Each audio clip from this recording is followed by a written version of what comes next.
ಕಿರಗೂರಿನ ಗಯ್ಯಾಳಿಗಳು ಅಧ್ಯಾಯ 4.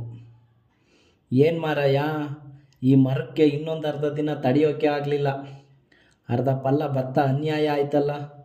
ಕೈಗೆ ಬಂದದ್ದು ಬಾಯಿಗೆ ಬರಲಿಲ್ಲ. ಬಿದ್ದ ಎಬ್ಬಲಸಿನ ಮರದ ಮೇಲೆ ಅಡ್ಮುರಿ ಗರಗಸ ಎಳೆಯುತ್ತಾ ಹರಿಜನರ ಮಾರನು ಸಿದ್ಧನು ಮಾತಾಡಿಕೊಳ್ಳುತ್ತಿದ್ದರು. ಹೆಬ್ಬಲಸಿನ ಮರ ಗಾಳಿ ಬಂದು ನಿಂತ ಮೇಲೆ ನೋಡಿದವರೆಲ್ಲರಿಗೂ ಗಾಬರಿಯಾಗುವಂತೆ ವಾಲಿ ನಿಂತಿತ್ತು. ಅಷ್ಟಲ್ಲದೆ ಅದು ಬಿದ್ದರೆ ಅದರ ಅಡ್ಬೇರು ಪೂರಾ ಎದ್ದುಕೊಂಡು ಸೀಗೇಗೌಡರ ಮನೆಯನ್ನು ಉರುಳಿಸಿ ಬಿಡುವ ಸಾಧ್ಯತೆಯೂ ಇತ್ತು. ಅದರ ಬೇರುಗಳು ಇನ್ನೂ ಎಲ್ಲೆಲ್ಲಿ ಹೋಗಿದ್ದವೋ ಯಾರಿಗೆ ಗೊತ್ತು. ಇದನ್ನೆಲ್ಲ ಯೋಚಿಸಿದ ಸುಬ್ಬೇಗೌಡ ಮಾರನಿಗೂ ಸಿದ್ಧನಿಗೂ ದಮ್ಮಯ್ಯ ಹಾಕಿ ಅರ್ಧ ಪಲ್ಲ ಭತ್ತಕ್ಕೆ ಅದನ್ನು ಕಡಿದುಕೊಡಲು ಒಪ್ಪಿಸಿದ್ದ. ಮಾರ ಸಿದ್ಧ ಭತ್ತದ ಹಾಸೆಗೆ ಅದನ್ನು ಕಡಿಯಲು ಒಪ್ಪಿ 4 ದಿನಗಳವರೆಗೆ ಕಡಿದ್ರು. ಅನೇಕ ಬಾರಿ ಕೊಡಲಿ ಬಾಯಿ ಮಡ್ಡಾಗಿ ಅದನ್ನು ಪೇಟೆವರೆಗೆ ತೆಗೆದುಕೊಂಡು ಹೋಗಿ ಆಚಾರಿ ಕೈಲಿ ತಟ್ಟಿಸಿ ನೀರು ಕುಡಿಸಿ ತಂದರು. ಅರ್ಧ ಗಂಟೆಗೆ ಒಂದು ಸಾರಿ ಬೆಂಚ್ ಕಲ್ಲಿನ ಪುಡಿ ಹಾಕಿ ಮಸದ್ರು. ಎಷ್ಟು ಕಡಿದ್ರೂ ಅದೇನು ಮುಗಿಯುವ ವ್ಯವಹಾರದಂತೆ ಕಾಣಲಿಲ್ಲ. 4ನೇ ದಿನ ಮುಗಿಯುವ ಹೊತ್ತಿಗೆ ಅವರಿಗೆ ರಟ್ಟೆಯೆಲ್ಲ ಸೇದ್ ಬಂದು ಸುಸ್ತಾಗಿ ಹೋಯಿತು. ಅರ್ಧ ಪಲ್ಲಕ್ಕೆ ಒಪ್ಪಿಗೆ ಕೊಟ್ಟ ಮಾರನ ಮೇಲೆ ಸಿದ್ಧನಿಗೆ ರೇಗಿ ಹೋಯಿತು. ಅರ್ಧ ಪಲ್ಲ ಭತ್ತಕ್ಕೆ ಇದನ್ನು ಕಡಿತೀವಿ ಅಂತ ಒಪ್ಕೊಂಡಿದೆಯಲ್ಲ, ಇದನ್ನು ಕಡಿದು ಮುಗಿಸ್ಬೇಕಾದ್ರೆ ನಾವಿಬ್ಬರು ಮುದಿಯಾಗಿ ಹೋಗಿರ್ತೀವೋ ಎಂದು ಮಾರನ ಮೇಲೆ ಎಗರಾಡಿದ. ತುತ್ತೇರಿ, ನಾವು ಈ ಏಲ್ ತಿನ್ನೋ ಕೆಲಸಕ್ಕೆ ಕೈ ಹಾಕಿದ್ದೆ ಅಲ್ಲ ಮಾರಾಯ, ಇದೇನು ಮರನೋ ಶನಿನೋ ಎಂದು ಕೊಡಲಿ ಎಸೆದು ನೆಟ್ಟಿಗಿಬ್ಬರು ಸುಬ್ಬೇಗೌಡನ ಬಳಿಗೆ ಹೊರಟರು. ಸುಬ್ಬಯ್ಯ, ನಿಮ್ಮ ಮಾತಿನ ಪ್ರಕಾರ ಮರ ಕಡಿದು ಸುಸ್ತಾಗಿ ಹೋಯ್ತು. ನೀನು ಇನ್ನರ್ಧ ಪಲ್ಲ ಕೊಡೋ ಹಾಗಿದ್ರೆ ಕಡಿತೀವಿ, ಇಲ್ಲ ನೀನು ಹಿಂದೆ ಮಾತಾಡಿದ್ದ ಭತ್ತ ಕೊಡದಿದ್ರೂ ಪರವಾಗಿಲ್ಲ. ಈ ಮರದ ಸವಾಸವೇ ನಮಗೆ ಬೇಡ. ಇದು ಯಾವುದೋ ಭೂತದ ಮರ ಇರಬೇಕು, ಎಷ್ಟು ಕಡಿದ್ರೂ ಮುಗಿಯೋದಿಲ್ಲ ಎಂದು ಜಗಳ ಆಡಿದರು. ಸುಬ್ಬೇಗೌಡ ಇನ್ನೂ ಇಕ್ಕಟ್ಟಿಗೆ ಸಿಕ್ಕಿಕೊಂಡ. ಒಂದು ಪಕ್ಕಕ್ಕೆ ಮೊದಲೇ ವಾಲಿ ನಿಂತಿದ್ದ ಮರ, ಅದನ್ನು ಇವರು ಅರ್ಧ ಕಡಿದು ಹೋದರೆ ಇನ್ನೂ ಅಪಾಯ. ಗಾಬರಿ ಬಿದ್ದು ಇನ್ನರ್ಧ ಪಲ್ಲ ಭತ್ತ ಕೊಡಲು ಹೆಚ್ಚು ಮಾತಾಡದೆ ಒಪ್ಪಿಕೊಂಡ. ಆ ಊರಲ್ಲಿ ಗೌಡರು ಬಿಲ್ಲವರು ಹರಿಜನರಿಗಿಂತ ಹೆಚ್ಚೇನು ಸ್ಥಿತಿವಂತರಲ್ಲದ ಕಾರಣ ಹರಿಜನರ ಮೇಲೆ ಜುರಾತ್ ಮಾಡಿ ಕೆಲಸ ಮಾಡಿಸುವ ಆಗಿರಲಿಲ್ಲ. ಆದರೆ ಕೊನೆಗೂ ಮರ ಬಿದ್ದದ್ದು ಮಾರ ಸಿದ್ಧ ಕಡಿದಿದ್ದರಿಂದ ಅಲ್ಲ. ಅವರು ಜಗಳ ಆಡಿ ಮನೆಗೆ ಹೋದ್ಮೇಲೆ ರಾತ್ರೋರಾತ್ರಿ ಮರ ತನ್ನ ಭಾರಕ್ಕೆ ತಾನೇ ಪಟಾರನೆ ತುಂಡಾಗಿ ಹೋಯಿತು. ಅಯ್ಯೋ ಎಂದು ಮನುಷ್ಯರು ಕೂಗುವಂತೆ ಕೂಗಿ ಚೀತ್ಕಾರ ಮಾಡುತ್ತಾ ಬಿದ್ದ ಮರದ ಸಿಡಿಲಿನಂಥ ಶಬ್ದ ಕೇಳಿ ಊರೊಳಗಿನ 3 ಮನೆಯವರು ಓಡೋಡಿ ಹೊರಬಂದರು. ಮರದ ಅಡಿ ಸಿಕ್ಕು ಖಂಡಿತ ಯಾರೋ ಸತ್ತಿದ್ದಾರೆಂದು ಅವರ ಊಹೆ. ಆ ಮರದ ಹಣ್ಣಿಗೆ ಜೋತುಕೊಂಡಿದ್ದ 1-2 ತೊಗಲು ಬಾವಲಿಗಳು ಅದರ ಸೊಪ್ಪಿನ ಜಿಗ್ಗಿನೊಳಗೆ ಸಿಕ್ಕು ಜರಬರ ಸದ್ದು ಮಾಡಿದ್ದನ್ನು ಕೇಳಿ ಅಡಿಯಲ್ಲಿ ಸಾಯುತ್ತಿದ್ದವನು ಯಾವನೋ ಒದ್ದಾಡುತ್ತಿದ್ದಾನೆಂದು ತಿಳಿದು ಲಾಟೀನು ಬೆಳಕಿನಲ್ಲಿ ಸೊಪ್ಪಿನ ಜಿಗ್ಗನ್ನೆಲ್ಲ ಬಿಡಿಸಿ ನೋಡಿದರು. ಬಾವುಲಿಗಳು ರಪರಪ ರೆಕ್ಕೆ ಬಡಿದು ಕತ್ತಲಲ್ಲಿ ಹಾರಿ ಹೋದದ್ದು ಶಬ್ದ ಮಾತ್ರವಾಗಿ ಕೇಳಿತು. ಆ ಎಮ್ಮರದಲ್ಲಿ ಹತ್ತಿ ಕುಳಿತಿದ್ದ 4-6 ಪಿಚಾಚಿಗಳು ಓಡಿ ಹೋದವೆಂದು ತೀರ್ಮಾನಿಸಿದರು. ಮರ ಸೀಗೇಗೌಡರ ಮನೆ ಎದುರಿದ್ದ ಭೈರಪ್ಪನ ಮನೆ ಇತ್ತಲವರೆಗೂ ಬಿದ್ದಿತ್ತು. ಭೈರಪ್ಪನ ಮನೆ ಬಾಗಿಲಿಗೆ ಅಡ್ಡವಾಗಿ ಅದರ ಬೃಹದಾಕಾರದ ಕಾಂಡ ಮಲಗಿತ್ತು. ಆ ಮರವನ್ನು ಅಲ್ಲೇ ಉಳಿಸುವ ಹಾಗೆ ಇರಲಿಲ್ಲ. ಅದನ್ನು ಕುಯ್ಯಿಸಿ ತುಂಡು ಹಾಕಿ ದಾರಿ ಬಿಡಿಸಲೇಬೇಕಿತ್ತು. ಅದು ಬೇರೆ ಯಾವ ಕಡೆ ಉರುಳಿದ್ದರೂ ಯಾರೂ ಖಂಡಿತ ಅದರ ತಂಟೆಗೆ ಹೋಗುತ್ತಿರಲಿಲ್ಲ. ಭೈರಪ್ಪ ಸುಬ್ಬೇಗೌಡನಿಗೆ ಮರ ಕಡಿಸಿ ದಾರಿ ಮಾಡಿಕೊಡಲು ಪರಿಪರಿಯಾಗಿ ಹೇಳಿದ. ಆದರೆ ಮತ್ತೆ ಭತ್ತ ಕೊಟ್ಟು ಮರ ಕುಯ್ಯಿಸಲು ತ್ರಾಣವಿಲ್ಲದ ಸುಬ್ಬೇಗೌಡ ಆ ಮರ ತನ್ನದಲ್ಲವೇ ಅಲ್ಲವೆಂದು ಅದನ್ನು ಯಾರು ಬೇಕಾದರೂ ಕುಯ್ಯಿಸಿ ಒಯ್ಯಬಹುದೆಂದು ಹೇಳಿಬಿಟ್ಟ. ಅಧ್ಯಾಯ 5. ಮಾರ ಸಿದ್ಧ ಮರ ಕುಯ್ಯುತ್ತಾ ಮರ ಅದಾಗಿ ಅದೇ ಬಿದ್ದು ತಮಗೆ ಸಿಕ್ಕುತ್ತಿದ್ದ ಇನ್ನರ್ಧ ಪಲ್ಲ ಭತ್ತಕ್ಕೆ ಕಲ್ಲು ಹಾಕಿತಲ್ಲ ಎಂಬುದನ್ನು ಮಾತನಾಡುತ್ತಿದ್ದುದು. ಬೀಳ್ಲಿ ಬಿಡೋ, ಈಗೇನಾಯಿತು, ಭೈರಪ್ಪನಿಂದ 1 ಪಲ್ಲ ವಸೂಲು ಮಾಡ್ತಾ ಇಲ್ವೇನೋ ಎಂದು ಮಾರ ಸಿದ್ಧನಿಗೆ ಸಮಾಧಾನ ಹೇಳಿದ. ಮಾರ ಸಿದ್ಧ ಇಬ್ಬರು ಮರ ಕುಯ್ಯುತ್ತಿರಬೇಕಾದರೆ ಗ್ರಾಮ ಸೇವಕ ಶಂಕ್ರಪ್ಪ ಬಂದು ಅವರು ಕುಯ್ಯುತ್ತಿದ್ದ ಮರದ ದಿಮ್ಮಿ ಹತ್ತಿ ಕುಳಿತು ಬೀಡಿ ಸೇದುತ್ತಾ ಮಾತಿಗೆ ಆರಂಭಿಸಿದ. ಶಂಕ್ರಪ್ಪ ಊರೇ ಬಿಟ್ಟು ಓಡಿ ಹೋಗಿದ್ದಾನೆಂದು ತಿಳಿದಿದ್ದ ಅವರು ಅಷ್ಟು ಬೇಗ ಅವನು ಅವತರಿಸಿದ್ದನ್ನು ನೋಡಿ ಆಶ್ಚರ್ಯಪಟ್ಟರು. ಏನು ಶಂಕರಣ್ಣ, ಮತ್ಯಾವುದಾದರೂ ಬೋರ್ಡು ಗಿರ್ಡು ತಗೊಂಡು ಬಂದಿದೀಯಾ ಎಂದು ಕುಚೇಷ್ಟೆಯ ದನಿಯಲ್ಲಿ ಮಾರ ಕೇಳಿದ. ಮಾರ ಹಾಗೆ ಕೇಳಲು ಅದಕ್ಕೆ ಹಿಂದೆ ನಡೆದ ಚಿಕ್ಕ ಹಗರಣದ ಹಿನ್ನೆಲೆ ಇತ್ತು. ಶಂಕರಪ್ಪ ಗ್ರಾಮ ಸೇವಕ ಎಂದು ಸರ್ಕಾರಿ ಕೆಲಸದಲ್ಲಿ ಸಂಬಳಕ್ಕೆ ಇದ್ದರೂ 3 ಕಾಸಿನ ಕೆಲಸ ಸಹ ಮಾಡದೆ ಊರೊಳಗೆಲ್ಲ ತರಲೆ ಹಚ್ಚು ಹಾಕುತ್ತಾ ಆರಾಮಾಗಿ ಇದ್ದ. ಅವನು ಊರಲ್ಲಿ ಹೆಗ್ಡೆಯು ಪಾಲುದಾರಿಕೆ ಮೇಲೆ ಒಂದು ಸರಾಯಿ ಅಂಗಡಿ ಇಟ್ಟಿದ್ರು. ಕಿರುಗೂರಿನ ಸಮೀಪದಲ್ಲಿ ದಾರಿ ಕಾವಲಾಗಿದ್ದ ಕಡೆ ಒಂದು ಚಿಕ್ಕ ಗುಡಿಸಲಿಗೆ ಸರಾಯಿ ಅಂಗಡಿ ಎಂದು ಬೋರ್ಡ್ ತಗುಲಿಸಿ ಮರದ ಪೆಟ್ಟಿಗೆಯಲ್ಲಿ ಶೇಂದಿ ಸಾರಾಯಿ ತಂದು ಅಲ್ಲಿ ಸಾರಾಯಿ ಅಳೆದುಕೊಡುತ್ತಾ ಈ ಗ್ರಾಮ ಸೇವಕ ಕಾಲ ಕಳೆಯುತ್ತಿದ್ದ. ಈ ಸಾರಿ ವ್ಯವಸಾಯ ಇಲಾಖೆಯವರು ಶಂಕರಪ್ಪನಿಗೆ ಆಧುನಿಕ ಬೇಸಾಯ ರೈತರಿಗೆ ತೋರಿಸಿಕೊಡಲು ಸಾಂದ್ರ ಬೇಸಾಯಕ್ಕೆ ಕಿರುಗೂರಿನಲ್ಲಿ ಒಬ್ಬರನ್ನಾದರೂ ಒಪ್ಪಿಸಿ 1 ಎಕರೆಯನ್ನಾದರೂ ಮಾಡಿಸಲೇಬೇಕೆಂದು ಟಾರ್ಗೆಟ್ ಕೊಟ್ಟಿದ್ದರು. ಇಲ್ಲಿಯವರೆಗೂ ಅವರು ಹೇಳಿದ್ದಕ್ಕೆಲ್ಲ ಆಗಲಿ ಎಂದು ಹೇಳಿ ಯಾರ್ಯಾರೋ ರೈತರಿಂದ ಸುಳ್ಳು ರುಜು ತಗೊಂಡು ಸರ್ಕಾರ ಕೊಡುತ್ತಿದ್ದ ಸಬ್ಸಿಡಿ, ಔಷಧಿ, ಗೊಬ್ಬರಗಳನ್ನೆಲ್ಲ ಮಾರಿಕೊಂಡು ಶಂಕರಪ್ಪ ಕಾಲ ಹಾಕುತ್ತಿದ್ದ. ಆದರೆ ಈ ಸಾರಿ ಹಾಗೆ ಮಾಡುವ ಹಾಗಿರಲಿಲ್ಲ. ಏಕೆಂದರೆ ಕಿರುಗೂರಿನಲ್ಲಿ ಫೀಲ್ಡ್ ಡೇ ಇಟ್ಟುಕೊಳ್ಳುತ್ತೇವೆಂದು ಮೇಲಧಿಕಾರಿಗಳು ತಿಳಿಸಿಬಿಟ್ಟಿದ್ದರು. ಶಂಕರಪ್ಪನಿಗೆ ಪೀಕಲಾಟಕ್ಕೆ ಬಂದಿತು. ಸುಳ್ಳು ರುಜು ತೆಗೆದುಕೊಂಡು ಡೋಂಗಿ ಹೊಡೆಯುವ ಪ್ರಶ್ನೆಯೇ ಇರಲಿಲ್ಲ. ಆದರೆ ಕಿರುಗೂರಿನಲ್ಲಿ ಯಾರೂ ಶಂಕರಪ್ಪನ ಸಾಂದ್ರ ಬೇಸಾಯ ಕ್ರಮದ ಪ್ರಯೋಗಕ್ಕೆ ಒಪ್ಪಲಿಲ್ಲ.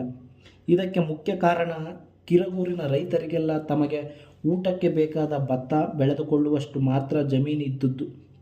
ಶಂಕರಪ್ಪನ ಮಾತಿ ಕಟ್ಟಿಕೊಂಡು ಏನೋ ಮಾಡಲು ಹೋಗಿ ಏನೋ ಆದರೆ ಅವರಿಗೆ ಉಪವಾಸವೇ ಗತಿಯಾಗುತ್ತಿತ್ತು. ಶಂಕರಪ್ಪ ವಿಪರೀತ ಪ್ರಯಾಸಪಟ್ಟು ಕುಳವಾಡಿ ಕರಿಯನನ್ನು ಹೇಗೋ ಒಪ್ಪಿಸಿದ. ಅವನಿಗೆ ಸರ್ಕಾರದಿಂದ ಮನೆಗೆ ಹೆಂಚು ಮರಮುಟ್ಟುಗಳನ್ನು ಶಂಕರಪ್ಪ ಒಮ್ಮೆ ಕೊಡಿಸಿದ್ದರಿಂದ ಆ ಮುಲಾಜಿಗೆ ಸಿಕ್ಕು ಕರಿಯ ಕೊನೆಗೂ ಮನಸ್ಸಿಲ್ಲದ ಮನಸ್ಸಿನಿಂದ ಒಪ್ಪಿದ. ಕರಿಯನಿಗೆ ವ್ಯವಸಾಯದ ಕೆಲಸ ಅಲ್ಲದೆ ಕುಳವಾಡಿಯಾದ್ದರಿಂದ ಗ್ರಾಮ ಪಂಚಾಯಿತಿ ನೋಟಿಸುಗಳನ್ನು ಜಾರಿ ಮಾಡುವುದು, ಕಂದಾಯ ವಸೂಲಿಗೆ ಶಂಕರಪ್ಪನ ಜೊತೆ ತನ್ನ ಅಧಿಕಾರ ದಂಡ ಹಿಡಿದುಕೊಂಡು ಮನೆ ಮನೆ ಸುತ್ತುವುದು ಮುಂತಾದ ಜವಾಬ್ದಾರಿಗಳಿದ್ದವು. ಆದರೆ ಇದಕ್ಕೆಲ್ಲಕ್ಕಿಂತ ಮುಖ್ಯವಾಗಿ ಅವನು ಉಳುಕು ಮಂತ್ರ ಮಾಡುತ್ತಾನೆಂದೇ ಅಲ್ಲೆಲ್ಲ ಪ್ರಖ್ಯಾತನಾಗಿದ್ದ. ಎಲ್ಲೂ ಕೆಲಸ ಮಾಡದೆ ಸುಳ್ಳು ಪಳ್ಳು ಹೇಳಿಕೊಂಡು ಕೈ ಕೆಸರು ಮಾಡಿಕೊಳ್ಳದೆ ಹೊಟ್ಟೆ ಹೊರೆಯುತ್ತಿದ್ದ ಶಂಕರಪ್ಪನಿಗೆ ಮಾತ್ರ ಸಾಂದ್ರ ಬೇಸಾಯ ಇರಲಿ ಯಾವ ಬೇಸಾಯವೂ ಗೊತ್ತಿರಲಿಲ್ಲ. ವ್ಯವಸಾಯ ಇಲಾಖೆಯವರು ಸಾಂದ್ರ ಬೇಸಾಯದ ಬಗ್ಗೆ ಪ್ರಕಟಿಸಿದ್ದ ಚಿಕ್ಕ ಪುಸ್ತಕ ಓದಿಕೊಂಡು ಅದರ ಪ್ರಕಾರ ಕರಿಯನಿಗೆ ಸಲಹೆ ಸೂಚನೆಗಳನ್ನು ಕೊಟ್ಟ. ಶಂಕರಪ್ಪನ ದುರ್ದೈವವೆಂಬಂತೆ ಕರಿಯನ ಗದ್ದೆಗಳು ಮಿಕ್ಕವರ ಗದ್ದೆಗಳಂತೆ ಬರಲೇ ಇಲ್ಲ. ಮೊದಲಿನಿಂದಲೇ ಮುರುಟಿಕೊಂಡು ಕೊಯ್ ಎಂದು ಕುಗುರುತ್ತಾ ನಿಂತಿದ್ದವು. ಶಂಕರಪ್ಪನ ಪ್ರದರ್ಶನದ ತಾಕು ಹಾಗಾಗಿದ್ದು ಕೇವಲ ಆಕಸ್ಮಿಕ ಅಷ್ಟೆ. ಏಕೆಂದರೆ ನಿಜಕ್ಕೂ ಗದ್ದೆ ಹಾಳಾಗುವಂಥದ್ದು ಅವನೇನೂ ಮಾಡಿರಲಿಲ್ಲ. ಯಾರ್ಯಾರೋ ತಜ್ಞರನ್ನು ಕರೆದುಕೊಂಡು ಬಂದು ತೋರಿಸಿ ಅವರು ಹೇಳಿದ್ದನ್ನೆಲ್ಲ ಹಾಕಿ ಸಿಂಪರಿಸಿ ನೋಡಿದ. ಏನು ಮಾಡಿದರೂ ಗದ್ದೆ ತಲೆ ಎತ್ತಲಿಲ್ಲ. ಮಿಕ್ಕವರ ಗದ್ದೆ ಎಲ್ಲ ಹಿಳ್ಳು ಒಡೆದು ಹುಲುಸಾಗಿ ಬೆಳೆದು ತೆನೆ ಕಟ್ಟುತ್ತಿರಬೇಕಾದರೆ ಕರಿಯನ ಗದ್ದೆಗಳು ಮಾತ್ರ ಸವೆದ ಹಳೆಯ ಪೊರಕೆಗಳಂತೆ ನೀರಿನಲ್ಲಿ ನಿಂತಿದ್ದವು. ಫೀಲ್ಡ್ ಡೇ ದೂರ ಇದೆ, ಅಷ್ಟರೊಳಗೆ ಇವು ಚೇತರಿಸಿಕೊಳ್ಳಬಹುದೆಂದು ಶಂಕರಪ್ಪ ತಾಳ್ಮೆಯಿಂದ ಕಾದ. ಫೀಲ್ಡ್ ಡೇ ದಿನ ಹತ್ತಿರ ಆಯಿತು. ಕರಿಯನ ಗದ್ದೆಗಳು ಶೋಚನೀಯ ಅವ್ಯವಸ್ಥೆಯಲ್ಲಿದ್ದವು. ಪ್ರದರ್ಶನದ ಗದ್ದೆಗಳು ಚೆನ್ನಾಗಿ ಬಂದಿವೆ ಎಂದು ಡಿಪಾರ್ಟ್ಮೆಂಟಿಗೆ ಸುಳ್ಳು ಹೇಳಿದ್ದ ಶಂಕರಪ್ಪನಿಗೆ ತಲೆ ಬಿಸಿಯಾಯಿತು. ಇಂಥ ಸಂದಿಗ್ಧ ಪರಿಸ್ಥಿತಿಯಲ್ಲಿ ಶಂಕರಪ್ಪ ತನ್ನ ದಾರುಣ ಸ್ಥಿತಿಯನ್ನು ಊರಳ್ಳಿಯ ಭೂತವೈದ್ಯ ಹೆಗ್ಡೆಗೆ ಹೇಳಿಕೊಂಡ. ಹೆಗ್ಡೆಗೆ ಒಂದು ಅದ್ಭುತವಾದ ಹಂಚಿಕೆ ಹೊಳೆಯಿತು. ನೀನು ಯಾಕೆ ಯೋಚನೆ ಮಾಡ್ತೀಯಾ? ಕರಿಯನ ಗದ್ದೆಯಲ್ಲಿ ಹಾಕಿರುವ ನಿನ್ನ ಬೋರ್ಡು ತೆಗೆದು ಯಾರದ್ದಾದರೂ ಚೆನ್ನಾಗಿ ಬೆಳೆದಿರುವ ಗದ್ದೆಯಲ್ಲಿ ಉಗಿದು ಬಿಡು. ಸಮಾರಂಭ ಮುಗಿದ ಮೇಲೆ ಬೋರ್ಡು ತೆಗೆಸಿದರೆ ಸರಿ ಎಂದು ಶಂಕರಪ್ಪನಿಗೆ ಹೇಳಿದ. ಹೆಗ್ಡೆಯ ಅಮೋಘ ಹಂಚಿಕೆ ಕೇಳಿ ಶಂಕರಪ್ಪನಿಗೆ ರೋಮಾಂಚನವಾಯಿತು. ಫೀಲ್ಡ್ ಡೇ ದಿನ ಬೆಳಗಿನ ಜಾವ ಶಂಕರಪ್ಪ ಕಿರುಗೂರಿಗೆ ಹೋದವನು ಕರಿಯನ ಗದ್ದೆಯಲ್ಲಿ ಉಗಿದಿದ್ದ ಡಿಪಾರ್ಟ್ಮೆಂಟಿನ ಬೋರ್ಡ್ ತೆಗೆದು ಅಲ್ಲೇ ಪಕ್ಕದಲ್ಲಿದ್ದ ಮಾರನ ಗದ್ದೆಗೆ ನಿಲ್ಲಿಸಿ ಸಮಾರಂಭದ ಮಿಕ್ಕ ಏರ್ಪಾಡು ಮಾಡಲು ಊರೊಳಗೆ ಹೋದ. ಬಿಸಿಲು ಬೀಳುವ ಹೊತ್ತಿಗೆ ಮಾರ ಗದ್ದೆಗೆ ಬಂದು ನೋಡುತ್ತಾನೆ. ಹಾಳು ಬಿದ್ದ ಕರಿಯನ ಗದ್ದೆಯಲ್ಲಿದ್ದ ಬೋರ್ಡು ತನ್ನ ಗದ್ದೆಯಲ್ಲಿ ನಿಂತಿದೆ. ಅವನಿಗೆ ಅಪಶಕುನ ಕಂಡಂತಾಯಿತು. ಕರಿಯನ ತಲೆಯ ಮೇಲೆ ಕುಳಿತಿದ್ದ ಗೂಬೆಯನ್ನು ಯಾರೋ ತನ್ನ ತಲೆಗೆ ದಾಟಿಸಿದ್ದಾರೆ. ದನ ಕಾಯುವ ಸೂಳೆ ಮಕ್ಕಳದಲ್ಲದೆ ಈ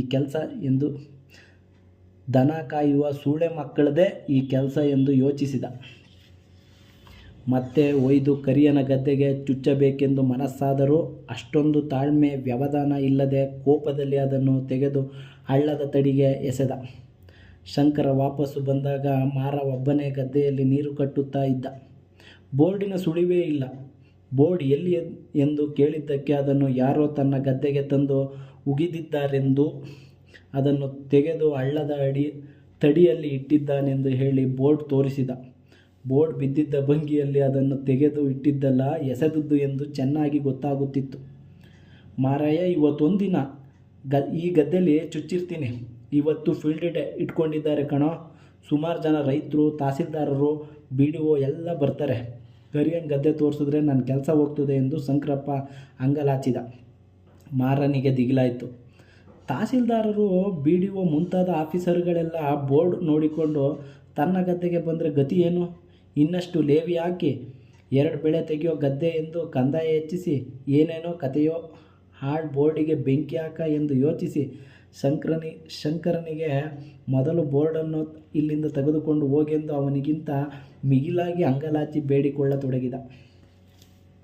ಇವರಿಬ್ಬರ ರೋದನ ಆಕ್ರಂದನಗಳನ್ನು ಕೇಳಿ ಕುತೂಹಲದಿಂದ ಗದ್ದೆ ಬಯಲಿನಲ್ಲಿದ್ದ ಮಿಕ್ಕ ಹೆಣ್ಣಾಡುಗಳು ಗಂಡಾಳುಗಳು ಅಲ್ಲಿಗೆ ಬಂದರು. ಬೋರ್ಡು ನೋಡಲು ಪ್ಯಾಂಟು ಸೂಟಿನ ಅಧಿಕಾರಿಗಳೆಲ್ಲ ಊರಿಗೆ ಒಕ್ಕರಿಸುತ್ತಾರೆಂದು ತಿಳಿದು ಹೌಹಾರಿದರು. ಅಧಿಕಾರಶಾಹಿಯ ಲಂಚ ಕಿರುಕುಳ ನೋಟಿಸುಗಳಿಂದ ತತ್ತರಿಸಿದ್ದ ಅವರಿಗೆ ಸೂಟು ಬೂಟಿನ ಅಧಿಕಾರಿಗಳೆಲ್ಲ ಊರಿಗೆ ಬರುತ್ತಾರೆಂದರೆ ಊರಿಗೆ ಮಾರಿ ಹೋಕ್ಕಂತೆಯೇ ಎಂದು ಒಮ್ಮತ ಅಭಿಪ್ರಾಯ ಆಗಿತ್ತು. ಎಲ್ಲರೂ ಗೋಳಾಡುತ್ತಿದ್ದ ಮಾರನಿಗೆ ಹೃತ್ಪೂರ್ವಕ ಬೆಂಬಲ ವ್ಯಕ್ತಪಡಿಸಿದರು. ಶಂಕರಪ್ಪ ಬೋರ್ಡ್ ಹೊತ್ತುಕೊಂಡು ಗದ್ದೆ ಬಯಲಿನಲ್ಲಿ ಮತ್ಯಾರ ಗದ್ದೆಗೆ ಚುಚ್ಚಬಹುದೆಂದು ಪರಿಶೀಲಿಸುತ್ತಿರುವುದನ್ನು ನೋಡಿ ಎಲ್ಲ ಗುಂಪು ಕೂಡಿಕೊಂಡು ಅವನನ್ನು ಓಡಿಸಲು ಬಂದರು. ಶಂಕರಪ್ಪ ಹೊಡೆಯಲು ಬರುತ್ತಿರಬಹುದೆಂದು ಓಡಿದ. ಅವನು ಓಡಿದ್ದನ್ನು ನೋಡಿ ಏನೋ ದುಷ್ಕೃತ್ಯಕ್ಕೆ ಇವನು ಹವಣಿಸಿದ್ದಾನೆಂದು ಹಳ್ಳಿಯವರಿಗೂ ಖಾತ್ರಿಯಾಯಿತು. ಓ ಎಂದು ಕೂಗಾಡುತ್ತಾ ಶಂಕರಪ್ಪನನ್ನು ಅಟ್ಟಿದರು. ಈ ನಡುವೆ ದಾನಮ್ಮ ಮೂಗುದಾರಕ್ಕೆ ಹಗ್ಗ ಕಟ್ಟಿಕೊಂಡು ತೆವರಿನ ಮೇಲೆ ಮೇಯಿಸುತ್ತಿದ್ದ ಗೂಳಿಗಳೆರಡೂ ಬಿಳಿಯ ಬೋರ್ಡು ಹೊತ್ತುಕೊಂಡು ಓಡುತ್ತಿದ್ದ ಶಂಕರಪ್ಪನನ್ನು ನೋಡಿ ಇದ್ಯಾವುದೋ ಅಪಾಯಕರ ಪ್ರಾಣಿ ಎಂದು ತಿಳಿದವು. ಕಿವಿ ನಿಮಿರಿಸಿ ಬಾಲ ಎತ್ತಿಕೊಂಡು ಬುಸ್ ಬುಸ್ ಎಂದು ಉಸಿರು ಬಿಟ್ಟು ಮೂಗುದಾರ ಹರಿಯುವಂತೆ ಒಂದೇ ಏಟಿಗೆ ಶಂಕರಪ್ಪನ ಕಡೆಗೆ ನುಗ್ಗಿದವು. ತಲೆ ಬಗ್ಗಿಸಿಕೊಂಡು ಕೊಂಬು ಮುಂದೆ ಮಾಡಿಕೊಂಡು ತನ್ನ ಕಡೆಗೆ ನುಗ್ಗಿ ಬರುತ್ತಿರುವ ಗೂಳಿಗಳನ್ನು ಹಿಂದೆ ಓಡು ಬರುತ್ತಿದ್ದ ದಾನಮ್ಮನನ್ನು ನೋಡಿ ದಾನಮ್ಮನೇ ತನ್ನ ಮೇಲೆ ದನ ನುಗ್ಗಿಸುತ್ತಿದ್ದಾಳೆಂದು ತಿಳಿದು ಶಂಕರಪ್ಪ ಬೋರ್ಡು ಬಿಸಾಕಿ ಎದ್ದು ಬಿದ್ದು ಈಚಲು ಹರದಲ್ಲಿ ಓಡಿ ಹೋದ. ಓಡುತ್ತಾ ಮುಗ್ಗರಿಸಿ ಬಿದ್ದು ಮೈಕೈ ಎಲ್ಲ ಗಾಯ ಮಾಡಿಕೊಂಡ. ಗೂಳಿಗಳೆರಡೂ ದಾರಿಯಲ್ಲಿ ಬಿದ್ದಿದ್ದ ಬೋರ್ಡಿನ ಮೇಲೆ ತಮ್ಮ ಸಿಟ್ಟು ತೀರಿಸುತ್ತಾ ನಿಂತವು. ಅಧ್ಯಾಯ 6. ಸಾಯಂಕಾಲ BDO ತಹಸೀಲ್ದಾರರು 2 ಜೀಪುಗಳಲ್ಲಿ ಬರುವ ಸದ್ದು ಕೇಳಿದೊಡನೆ ಶಂಕರಪ್ಪ ಹೋಗಿ ಚಾಡಿ ಹೇಳಿ ಪೊಲೀಸು ಕರೆದುಕೊಂಡು ಬರುತ್ತಿದ್ದಾನೆಂದೇ ತಿಳಿದ ಊರಿನ ಗಂಡಸರೆಲ್ಲ ಮನೆ ಬಿಟ್ಟು ಕಾಡು ಬಿದ್ದು ಓಡಿ ಹೋದರು. ಅಧಿಕಾರಿಗಳೆಲ್ಲ ಊರಿಗೆ ಬಂದು ನೋಡಿದರೆ ಶಂಕರಪ್ಪನ ಸುಳಿವೇ ಇಲ್ಲ, ಚಪ್ಪರವೂ ಇಲ್ಲ, ತಳಿರು ತೋರಣವೂ ಇಲ್ಲ, ಹಾರ ಇಲ್ಲ. ಯಾರ ಮನೆ ಕದ ತಟ್ಟಿದರೂ ಒಳಗಿನಿಂದ ಗಂಡಸರು ಯಾರೂ ಇಲ್ಲವೆಂದು ಹೆಂಗಸರ ದನಿ. ಆಫೀಸರುಗಳಿಗೆ ಏನೇನೋ ಸಂಶಯಗಳು ಮೂಡಿದವು. ಆದರೆ ವಿಷಯ ತಿಳಿದುಕೊಳ್ಳಲು ಯಾರೂ ಜನವೇ ಇಲ್ಲ. ಅಲ್ಲಿ ಇಲ್ಲಿ ಇಣುಕಾಡಿ ಬೇಸರ ಬಂದ ಅಧಿಕಾರಿಗಳು ಮುಖಭಂಗವಾದಂತಾಗಿ ಇಂಗ್ಲಿಷ್ನಲ್ಲಿ ಬೈದುಕೊಳ್ಳುತ್ತಾ ಹಿಂದಿರುಗುವಾಗ ದಾರಿಯಲ್ಲಿ ಶಂಕರಪ್ಪ ಬರುತ್ತಿದ್ದ. ತಲೆಗೆ ಕೈ ಎಲ್ಲ ಬ್ಯಾಂಡೇಜ್ ಕಟ್ಟಿಕೊಂಡು ಶೋಚನೀಯವಾಗಿ ಕುಂಟುತ್ತಾ ಬರುತ್ತಿದ್ದ. ಅವನನ್ನು ಕಂಡು ಅಧಿಕಾರಿಗಳು ಗಾಬರಿಯಾದರು. ಶಂಕರಪ್ಪನಿಗೆ ಸುಳ್ಳು ಹೇಳದೆ ಬೇರೆ ದಾರಿಯೇ ಇರಲಿಲ್ಲ. ತಾನು ಸಾಂದ್ರ ಬೇಸಾಯ ಮಾಡಿಸಿದ್ದು ಹರಿಜನರ ಗದ್ದೆ. ಆದ್ದರಿಂದ ಊರಿನ ಜನ ಎಲ್ಲ ನೀರು ಕೊಡದೆ ದನ ಬಿಟ್ಟು ಹಾಳು ಮಾಡಿದ್ದಾರೆಂದು ಯಾಕೆಂದು ಕೇಳುವುದರೆ ಒಡೆಯಲು ಅಟ್ಟಿಸಿಕೊಂಡು ಬಂದರೆಂದೂ ಹೇಳಿದ. 108 ಪುಕಾರುಗಳಿದ್ದ ಶಂಕರಪ್ಪನ ಮಾತು ಕಟ್ಟಿಕೊಂಡು ಊರಿಗೆ ಹೋಗಿ ಗಲಾಟೆ ಮಾಡಲು ಅಧಿಕಾರಿಗಳು ತಯಾರಿರಲಿಲ್ಲ. ಆದರೆ ಗಂಡಸರಿಲ್ಲದೆ ಖಾಲಿಯಾಗಿದ್ದ ಊರನ್ನು ಕುಂಟುತ್ತಿದ್ದ ಶಂಕರಪ್ಪನ ಬ್ಯಾಂಡೇಜುಗಳನ್ನು ನೋಡಿದರೆ ಅವನ ಮಾತು ನಿಜವೇನೋ ಎಂದೆನಿಸುತ್ತಿತ್ತು. ಗತ್ಯಂತರವಿಲ್ಲದೆ ಇತರರೆದುರು ಮುಖ ಉಳಿಸಿಕೊಳ್ಳಲು ತಹಸೀಲ್ದಾರರು ಕರಿಯನ ಹತ್ತಿರ ಒಂದು ಅರ್ಜಿ ಕೊಡಿಸು, ಪೊಲೀಸರು ಕರೆದು ವಿಚಾರಿಸಲಿ ಎಂದು ಹೇಳಿ ಜಾಗ ಖಾಲಿ ಮಾಡಿದ್ರು. ಮರ ಕುಯ್ಯುತ್ತಿರಬೇಕಾದ್ರೆ ಶಂಕರಪ್ಪ ಬಂದದ್ದು ಕರಿಯನಿಂದ ಅರ್ಜಿಗೆ ರುಜು ಹಾಕಿಸಿಕೊಂಡು ಹೋಗಲು. ಗದ್ದೆ ಹಾಳಾದದ್ದಕ್ಕೆ ಸರ್ಕಾರದವರು ನಷ್ಟ ಕಟ್ಟಿಕೊಡುತ್ತಾರೆಂದು ಕರಿಯನಿಗೆ ಹೇಳಿದ್ದ. ಹಿಂದೆ ಸರ್ಕಾರದಿಂದ ಹೆಂಚು ಮರಮುಟ್ಟು ಕೊಡಿಸಿದ್ದರಿಂದ ಇದು ನಿಜವೆಂದು ಕರಿಯ ತಿಳಿದ.